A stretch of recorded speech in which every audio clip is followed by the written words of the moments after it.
আমাদের এই দেয়ালে লেখা ছিল সব মুছে দিয়ে গেছে তৃণমূলের লোকেরা। এটা কার নাম লেখা ছিল? আইএসএফ এর মজনুল লস্করের। রাতের অন্ধকারে ওরকম করে গিয়েছে, আমরা কিছু বুঝতে পারিনি। এই দেখো এই যে লেখা ছিল, কি হয়েছিল ঘটনাটা? রাত্রে কি করতে এসেছিল ওরা? রাত্রে কি করতেছিল তাও তো আমরা কিছু, আমরা ঘুমিয়ে আছি। ওরা কেন করেছে, কি কারণে এটা কি না মুছেছে কিভাবে করেছে আমরা কিছু জানি না। এই মুছে দিল কেন? মুছে দিল কেন আর ওরাই জানে, আমরা কি করে বলবো? আমরা আইএসএফ এর লোক দল, আমরা আইএসএফ লেখা ছিল সেই জন্য মুছে দিয়ে। আপনাদেরকে কি তুলে নিয়ে যেতে চাইছিল? ইজ্জতে হাত দিতে চাইছিল কি? হ্যাঁ, ইজ্জতে হাত দিতে চাইছিল।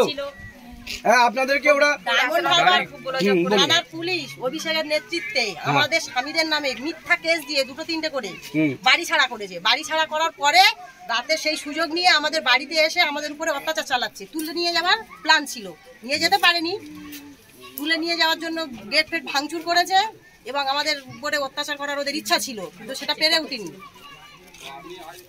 পারেনি কেন? পারেনি, আপনারা প্রতিরোধ করেছিলেন? আমরা প্রতিরোধ করেছিলাম, উঠে পড়েছি মাগুনের একটু বেরিয়ে করতে, তারপরে চাচাবেচি করে তো ওরা পালিয়ে গেছে। হ্যাঁ, অ্যাকচুয়ালি আপনাদেরকে নিয়ে যেতে কি বাজে কাজ করার ওই উদ্দেশ্যে, তাই তো? বাড়িতে ছেলেরা নেই। হ্যাঁ, আমরা বলছি তো বাড়িতে ছেলেরা নেই, কেন এরকম করতে আসছে?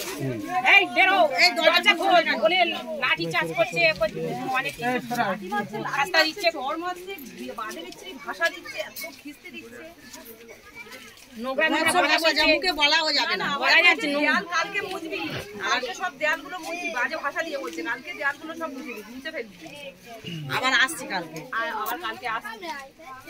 30টা বাইক হবে, 3 জন করে, 2 জন নয়, প্রত্যেকটা বাইক 3 জন করে, আর মাথা ফেটি মেরে পুরো বাসুর লাগা পঞ্চায়েতে। ওদের হাতে কি কি ছিল? ওদের হাতে কি ছিল? পিস্তল ছিল, বাইকে বোম ছিল, ব্যাগে বোম ছিল, পুলিশের লাঠি ছিল। পুলিশের লাঠি পুরো বাসুরডাঙ্গা পঞ্চায়েতে রাতে রাতে ওরা প্রত্যেকটা গ্রামে এরকম করছে, শুধু মরুইবেড়িয়া নয়, কবিরা, গুরুদাসনগর, প্রত্যেকটা গ্রামে গিয়ে করছে, প্রত্যেকটা মা বোনের উপরে হামলা চালাচ্ছে। গুরুদহে কি হয়েছে? গুরুদাসনগরে একজন আইএসএফ প্রার্থী ছিল, কুলপি লোকসভার, হ্যাঁ, সিরাজ গাজী, বিধানসভার প্রার্থী ছিলেন উনি, সিরাজ গাজী। বাড়ি ভাঙচুর করেছে, এমনকি পাঁচিল ভেঙে বাড়ির ভিতরে ঢুকেছে, ঢুকে 2 তলায় সব খাঁজ দেওয়া ছিল, তারাও দরজা খোলেনি। তারপরে রেল লাইনের ইট দিয়ে সব কাজগুলো ভেঙে ফেলেছে। অনেকক্ষণ ধরে অনেক চেষ্টা করেছে। অ্যাকচুয়ালি আপনাদের স্বামীরা তো বাইরে রয়েছে, মিথ্যা কেস দিয়েছে বলে। তাহলে ওই অভিষেকের এই যে এখানকার উপপ্রধানের নাম কি? সুজা সাপুই। ও কি রাত্রে ছিল? হ্যাঁ, ওই একদম প্রথমে থাকে। সুজা সাপুই ছিল, রাত্রে ছিল। মেয়েরা কি ছিল না? বাইরে থেকে কিছু দেখে বলছে 2-3টে মেয়ে ছিল সঙ্গে, সেটা আমরা ঠিক দেখিনি, বুঝতে পারিনি। ওদের সাথে মেয়েরাও ছিল? 3টে মেয়ে ছিল। 3টে মেয়ে ছিল? আপনাদের গ্রামের? না, মেয়েগুলো চিনতে পারিনি, ছেলে কিছু চিনতে পেরেছি আমাদের গ্রামে ছিল। আপনাদের কি মনে হয় যে ডায়মন্ডহারবার থানার সিভিক পুলিশের মেয়েরা এরা? না, ওটা সিভিক নয়। সিভিক নয়? কি ড্রেসে ছিল? তাদের ড্রেস কেমন ছিল? সিম্পল। তারা তোমাদের কি আটক করার তারে? হতেও পারে, না হলে মেয়েরা আসবে কেন? কেন এসছে? তাহলে সন্দেহ এক সপ্তাহ আগেও এসেছিল আমাদের বাড়িতে, সপ্তাহে একবার করে আসছে। 15-20 জন, সে পুলিশও 5-6 জন ছিল, আর তারপরে বাহিনী ছিল, গুন্ডা বাহিনী ছিল। পুলিশ এসে ওরকম দরজায় লাঠি চার্জ করছে, এই বাসিদকে বের করে দে। আমি বাসিদ কোথায় পাবো? বাসিদ এখানে আছে, বলছে বাসিদের নামে কেস আছে। আমি বাসিদের নামে আমি গিয়ে কালকে কেস করবো, কেসটা নিবে তো? কি জন্য বাম্মার খেয়ে চাকরি করে কেন এরকম করছো? দাবিদারি করছো, চামচাগিরি করছো কেন? আরে বেশি কথা বলিস নি, ওখান থেকে বের করে দে ওর। আমি এখানে নেই, মেয়েরা আছি, এখানে উল্টো পাল্টা কথা বলবে না বলে এরকম অনেক কিছু বললাম। বলছে বলে আমি বলি বাসিদ কটা মার্ডার করেছে? গিয়ে কেসটা যখন লিখেছিলিস তখন গিয়ে দেখেছিস যে মার্ডারটা করেছে কোন জায়গায়? ঝপ করে কেস নিয়েছিস। বলতে মনে হচ্ছে আমাদের গ্রামের ছেলেরা ছিল, এই চল চল চল, সেখানে নেই, চল। তারপর আবার রাতে করে পুলিশও আসছে, আর পুলিশের সঙ্গে অভিষেকের বাহিনী আসছে, সন্ত্রাস বাহিনী, মানে ডায়মন্ডহারবার থানার পুলিশ আর বাহিনী একসঙ্গে আসছে। কালকের কি পুলিশ হয়েছিল? না, কালকে পুলিশ ছিল না, কালকে শুধু হারবাদ বাহিনী, পুলিশ বাহিনী, এই পুলিশ না, হারবাদ বাহিনী, হারবাদ বাহিনী, তৃণমূলের হারবাদ বাহিনী ছিল, বাইক বাহিনী। লুঙ্গি পরা হচ্ছে। হ্যাঁ লুঙ্গি পরা হচ্ছিল, আগের বারে যারা এসেছিল পুলিশের সঙ্গে ওই বাহিনী এসেছিল এবং লুঙ্গি পরে এসেছিল। ছেলেদের বাসাতে গেলে মায়েদেরকে আসতে হবে।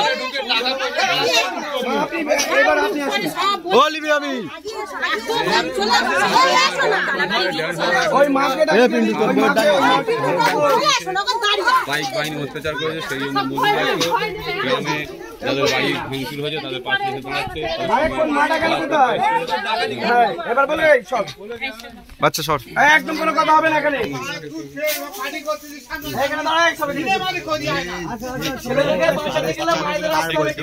বাচ্চারা সত্য নাহলে বাঁচবে না বলে দিলাম।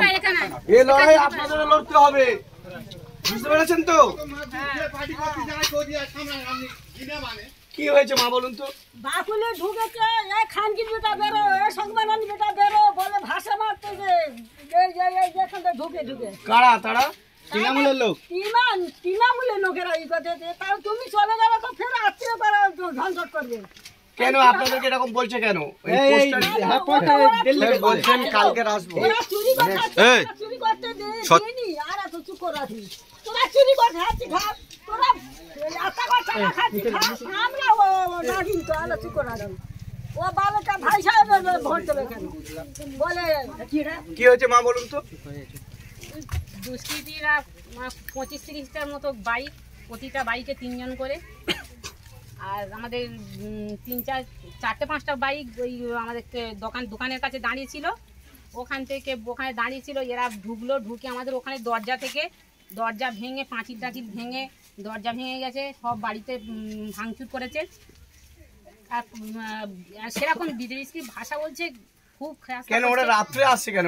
কটার সময় এসেছিল ওরা? রাত 2:20 এসে ওরা রাত্রে আসছে, দিনের বেলা আসতে ভয় পাচ্ছে। ভাষা বলে এই বাসিত বেরো, এই বাসিতকে বের করে দে, এই করে সে বাজে বাজে ভাষা। দিনের বেলা আসতে কি ওরা কেন দিনের বেলা আসছে না? মুখের পাটানি। আবার এটাও বলছে এই দেয়াল মুজবি, কালকে আসছি ধুমকুনি দিয়ে যাচ্ছে প্রত্যেক জেসিবি গাড়িতে ভেঙে দেবে। ধুমকুনি দিয়ে যাচ্ছে, যারা যারা করবে টাকা হচ্ছে বাচ্চারা খুব আতঙ্কিত, বাচ্চারা জেসিবি গাড়ি দিয়ে এই করব তাই করব। আর সেটা আওয়াজ লাঠি দিয়ে বড় বড় এদিকে দীর্ঘস্ব আওয়াজ, বোমের থেকেও বেশি জোরে। ছোট ছোট বাচ্চারা তো থাকে ভিতরে, খুব আতঙ্কিত বাচ্চারা, খুব মানে ভেঙে পড়ছে। হ্যাঁ বন্দুক ছিল, আর কি কি ছিল? প্রত্যেকের কাছে বন্দুক ছিল, বড় বড় লাঠি ছিল, মাথায় সব কালো ফেটি বাঁধা ছিল। পুলিশের লাঠি ছিল ওদের কাছে? হ্যাঁ পুলিশের লাঠি ছিল, পুলিশের লাঠি ছিল, পিস্তল ছিল, বোম ছিল। আচ্ছা, বাইক বাহিনী মার্ডার করার হুমকি। এরপরে যদি আইসেফ করিস তো জবাই করে দেবো, মেরে দেবো, এই করবো তাই করবো। এখন বাইরে বেরোচ্ছিস না কেন? আর কি বলেছে? বলতেছে ভাষা দিচ্ছে, ওই শুনতে পাচ্ছি। কি ভাষা বলছে? লেখাগুলো মুছে ফেলবি কালকে। ব্যবসা ছাড়ার লাভ, ব্যবসারা বলতেছে তো। মেয়েদের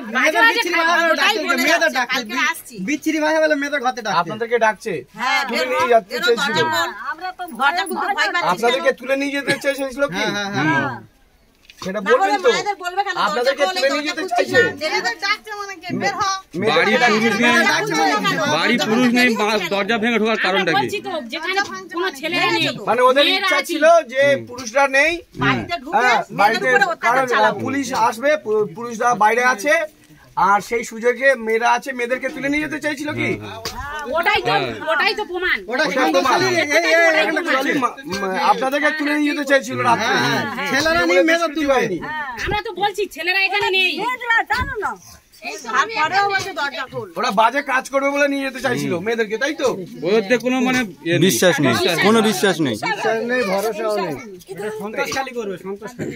এইবার ব্যাপারটা শুনুন, যেটা হচ্ছে এখানে এই ডায়মন্ড হারবার থানার পুলিশের সন্ত্রাসে পুলিশের একাংশ এত সন্ত্রাস চালিয়েছে, আইএসএফ কর্মীদেরকে ঘরে থাকতে দিচ্ছে না, তাদের নামে মিথ্যা কেস দিয়েছে, 3টে এক একজনের নামে 8টা 10টা 12টা করে কেস দিয়েছে।